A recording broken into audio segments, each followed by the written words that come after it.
So this bait is just 6 to 8 inches off the bottom.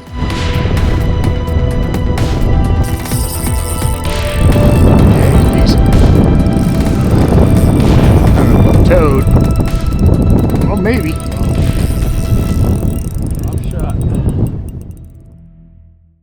Oh yeah, that's great. Yeah. Oh, that's too cheap. Like if you went to like a freaking.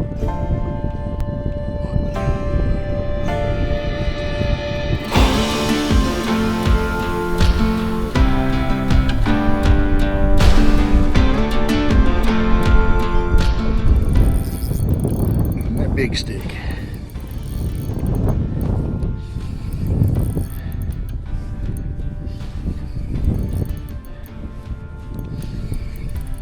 Might be better than a state. Yeah, decent fish.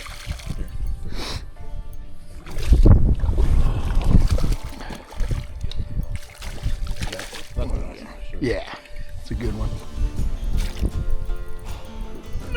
Come on. There we go.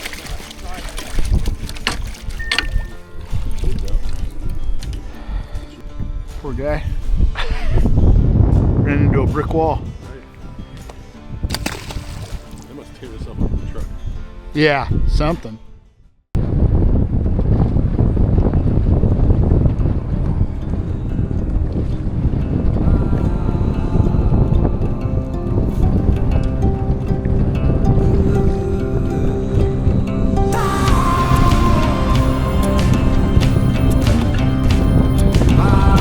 Oh, nice.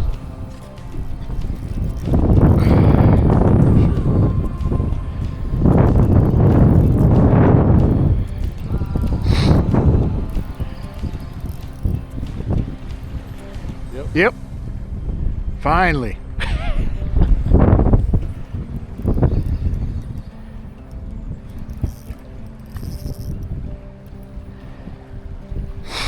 Yeah, we just had to move out a few feet. Nice.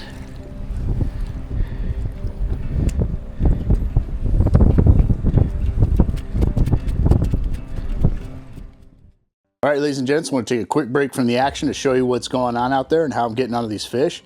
As always, I'll start with the rod and reel I'm using out there. This here is a 7'6" ultralight spinning rod, and I have it paired with a 1000 series reel. This is a katana spinning rod. It's a custom rod that's designed for throwing these ultralight baits like mini jigs and ball head minnows. And this is a Shimano Vanquish 1000 SSSP. Really nice setup, very expensive setup, but you don't have to have this real expensive equipment. You can get by with any ultralight spinning rod as long as it's 7'6" in length or 8 foot, and any 500 to 1000 series reel. Now, what's most important when you're trying to throw these ultralight baits like this is your casting distance. And if you got a decent sized rod and an average reel, the most important thing is your line. And what the line I have on here is Sinister Strand premium fiber braid in 4-pound. And then I run that up to a fluorocarbon leader of Sinister Strand fluorocarbon in 4-pound. If you're new to throwing mini jigs and these ball head minnows, you don't have to start out with the braid. The braid can be a little bit tough to use if you're not used to it. It takes a little bit of know-how, and there's a lot of things you got to watch out for because you can get wind knots very easily and that kind of thing. Even though the braid casts probably the best when you're throwing these light baits. But if you go with a 2 to a 4-pound fluorocarbon or even mono, you can cast some of these, like say the 1/16 ounce mini jigs or ball heads, a little bit easier to cast, and you can at least get a taste for throwing these types of baits. Come get a taste. And figure out if that's what you really want to do. If you get into it, then you may want to invest and start trying the braid and the fluorocarbon leaders and all that stuff.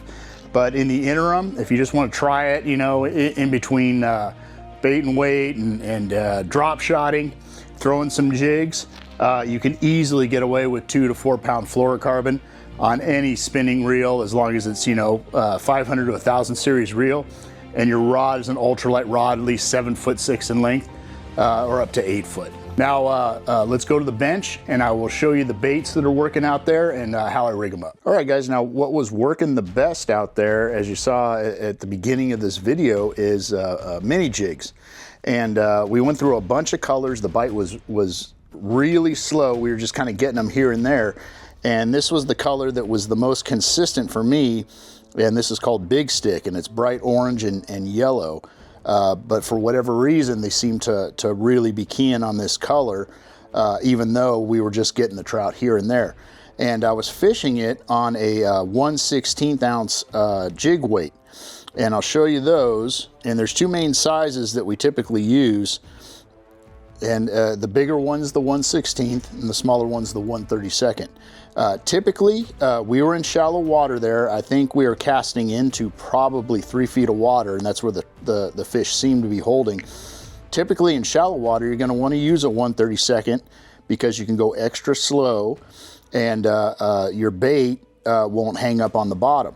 However, lots and lots of times, even when the trout are in shallow water, they want a little bit faster presentation, still slow, but fast enough, or faster than the 32nd, and they want it real close to the bottom. So that's why we were using the 1/16th, and that seemed to be working. When we tried the 1/32nd, we weren't getting as many bites. The 1/16th, working it still slow, but a little bit faster than the 32nd, was working out there. Now I'll show you how I rig these up. And it's really simple. There's two ways to do it. One way is to start with the skirt end and put the eye of the hook inside the skirt area and slowly and carefully slide it inside the tube. And once it gets to the very top, you just use your thumb, press on it, and it ends up like that, and you're ready to fish. Now, another way to rig these is what's called speed loading.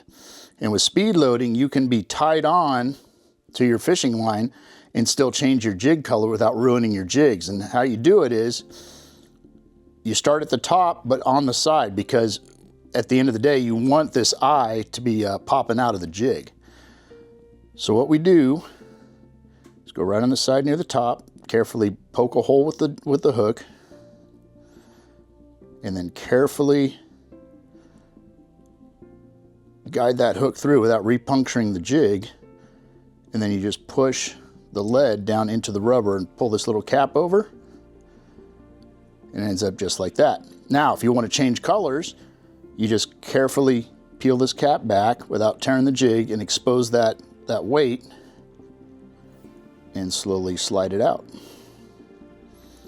And you can see the jig is still good. It's just got a little small hole that kind of reseals. Now, what you're going to see later in the video is some drop shot fishing. And I'll show you the rig I was using. I was just using a single drop shot with a 1/16 ounce drop shot weight and a number 8 mosquito hook. And I just tied it probably about 6 to 8 inches from the weight. So this bait is just 6 to 8 inches off the bottom. And that proves to be really productive. And you'll see that in the second half of the video. And the baits we're using, or that was the most effective, was this new one. And this is a mini Spartan minnow. This is pumpkin pie. It's an older color, but Estevan just came out with new colors for the mini Spartan kit. And we got pumpkin pie, radioactive, black cherry, and ghost shrimp. So these are the new colors, but as soon as I put that pumpkin pie on, first cast got absolutely hammered. And I'll show you how you hook these mini Spartans or ball head worms or even the big Spartan minnows onto the hook. And what you got to do is look at the anatomy of the minnow, and the back is the straight part, or the spine has got a bunch of little bumps on here, and I want my hook to come out the back. So what I do is I take the point of my hook, insert into the top nose section of this little minnow, and slide it on just towards going around the bend of the hook. And then I pop that hook out very carefully and slide it all the way up to the front, so it ends up looking like this.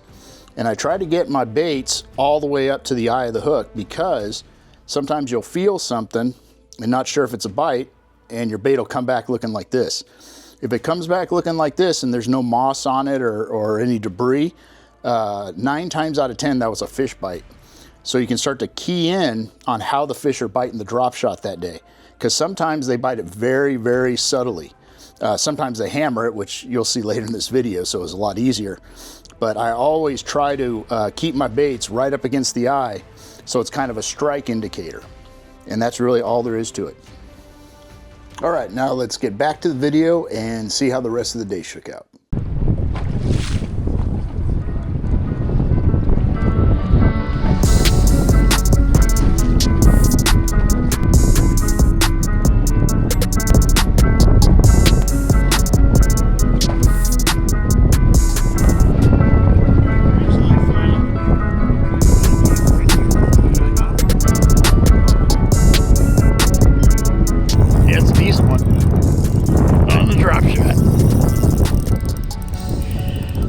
Slammed it. I told you I'm leaving it right now. Yep. Oh, pumpkin pie, huh? Yep. Yeah, it's a Lawson. Yeah, maybe the jigs are a little too fast for him right now.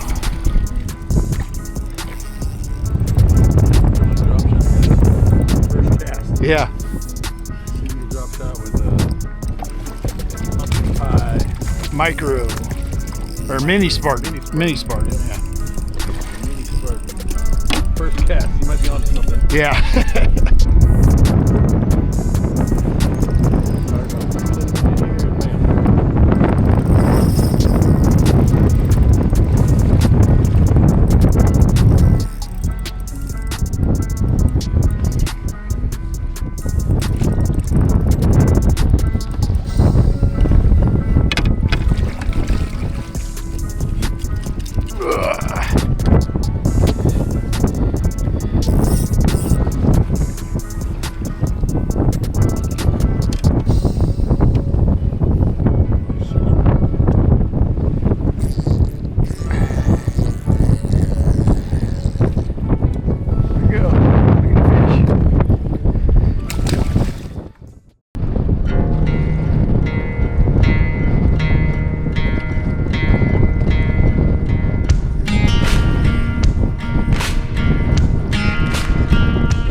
Standing out there too. Yeah. That might have been the toad. Well, Dick, here's the deal. I'm the best there is, plain and simple. I mean, I wake up in the morning, I piss excellence. Man. All right. Still got time. Yep. Yeah, because I didn't even feel the bite. He just sucked it up. It felt kind of heavy.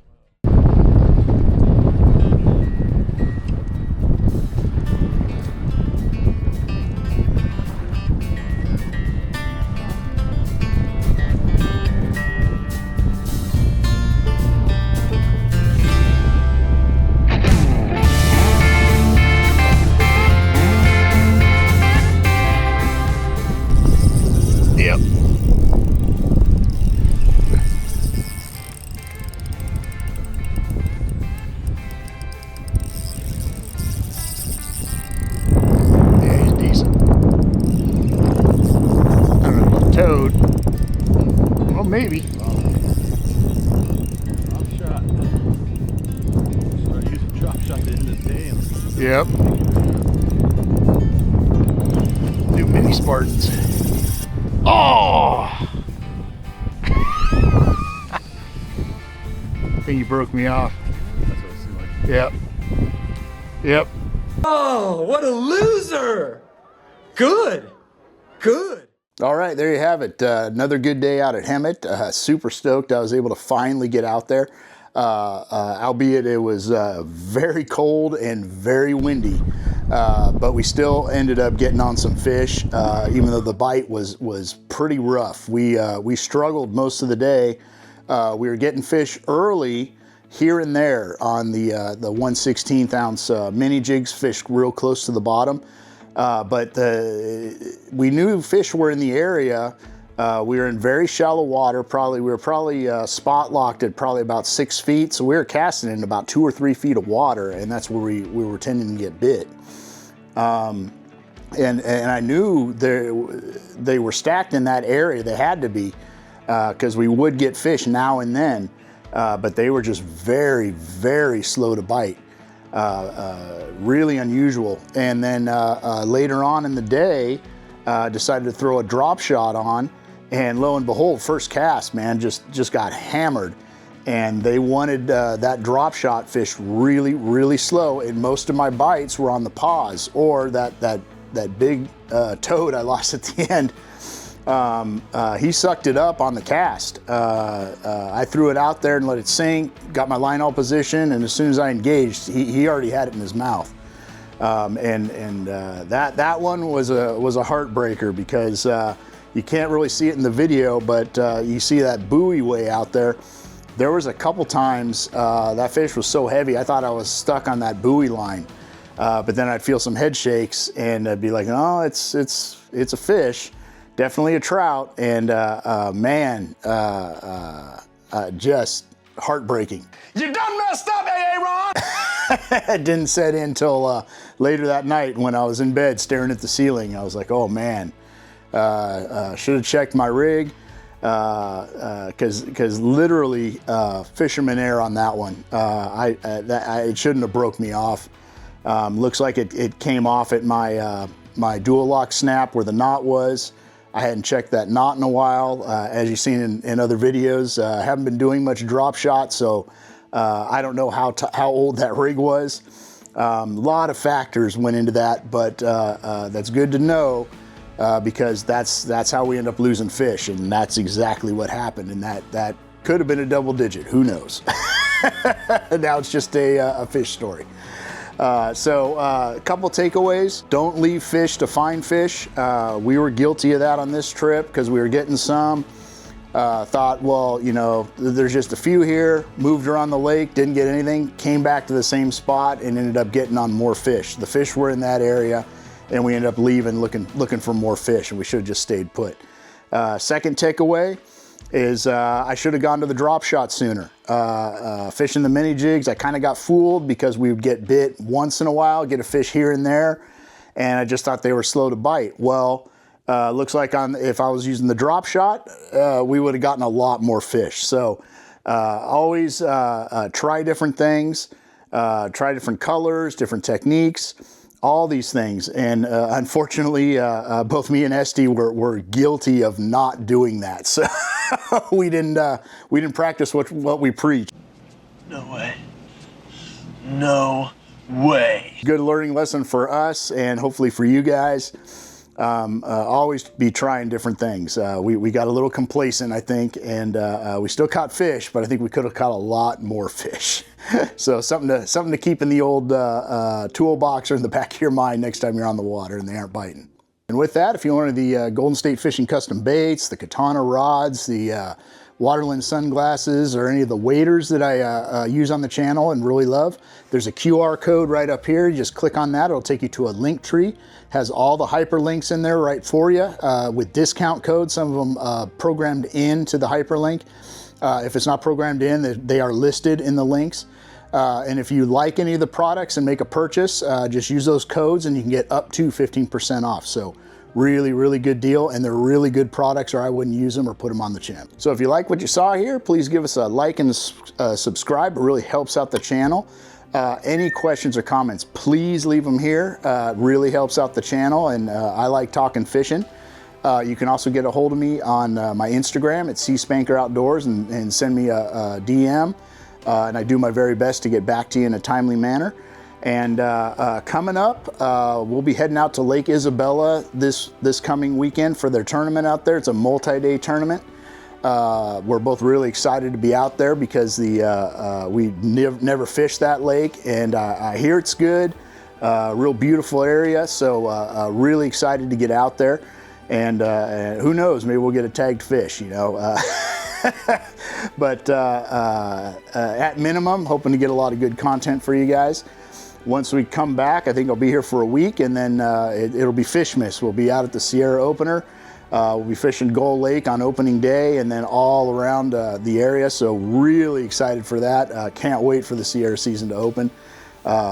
Just want to get up there and tear it up. So lots of things coming up, a lot more content coming your way. So I hope to see you guys out there, and tight lines.